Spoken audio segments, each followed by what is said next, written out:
कभी भी personal finance की बात आती है और हमें अपनी पर्सनल नीड को पूरा करने के लिए एक पैसों की जरूरत पड़ती है, तो सबसे पहले हमारे दिमाग में ये सवाल आता है कि पर्सनल लोन लिया जाए या जो हम क्रेडिट कार्ड यूज़ कर रहे हैं उसको यूज़ किया जाए।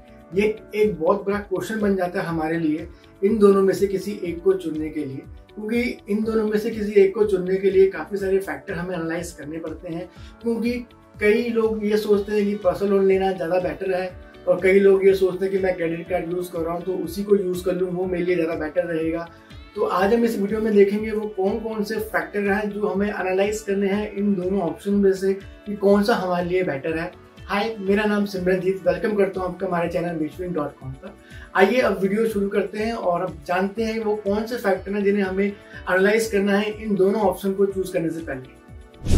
पहला है इंटरेस्ट रेट। सबसे जरूरी फैक्टर यही है जिसे आप कोई भी सर्विस लेने से पहले जरूर चेक करेंगे, जो आपके लोन के बोझ को बढ़ा और घटा सकता है। बहुत से क्रेडिट कार्ड ऐसे हैं जो आपको परचेसिंग करने के बाद आपको 50 दिन का इंटरेस्ट फ्री पीरियड आपको देते हैं। वहीं अगर मैं पर्सनल लोन की बात करूं तो पर्सनल लोन हमेशा आपके इनकम के अकॉर्डिंग आपको दिया जाता है, जिसमें इंटरेस्ट रेट की विशेष भूमिका होती है। इंटरेस्ट रेट की जो रेंज होती है वो 10.30 से मैक्सिमम 27-28% तक होती है, जो क्रेडिट कार्ड के कंपेरिजन में काफी ज्यादा है। दूसरा फैक्टर आता है लोन अमाउंट।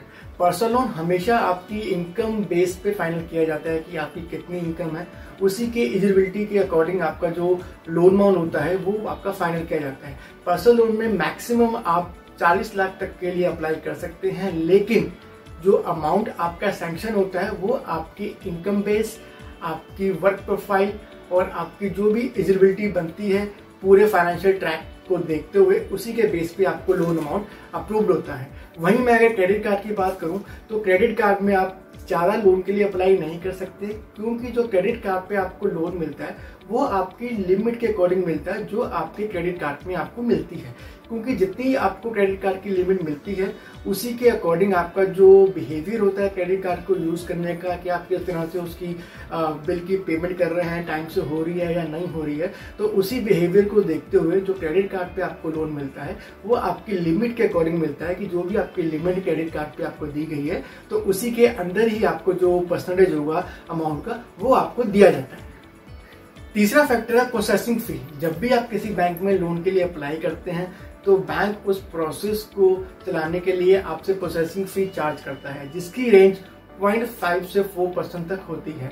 ये डिपेंड करता है बैंक टू बैंक कि कौन सा बैंक कितनी प्रोसेसिंग फी लेता है, तो वो उतनी प्रोसेसिंग फी आपके लोन पे आपसे चार्ज करेगा।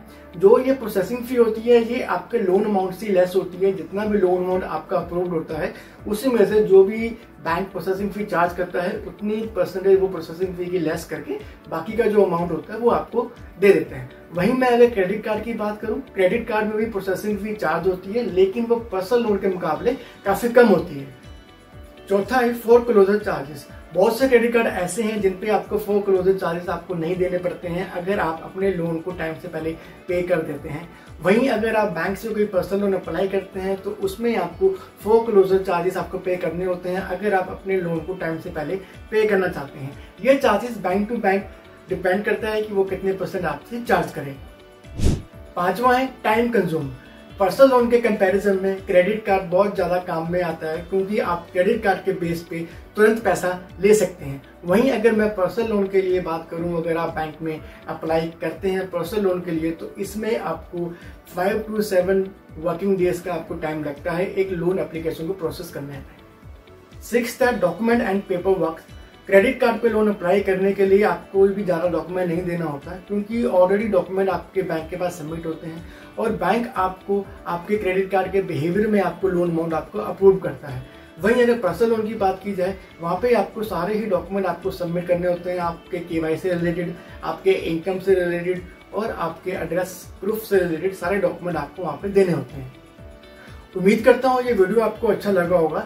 इस वीडियो में आपने जाना होगा कि किस तरह से अगर आप क्रेडिट कार्ड पर लोन ले रहे हैं या आप पर्सनल लोन के लिए अप्लाई कर रहे हैं तो किन किन फैक्टर को ध्यान में रखना है, कौन कौन सी ऐसी बातें हैं जो आपको ध्यान देनी है लोन अप्लाई करने से पहले।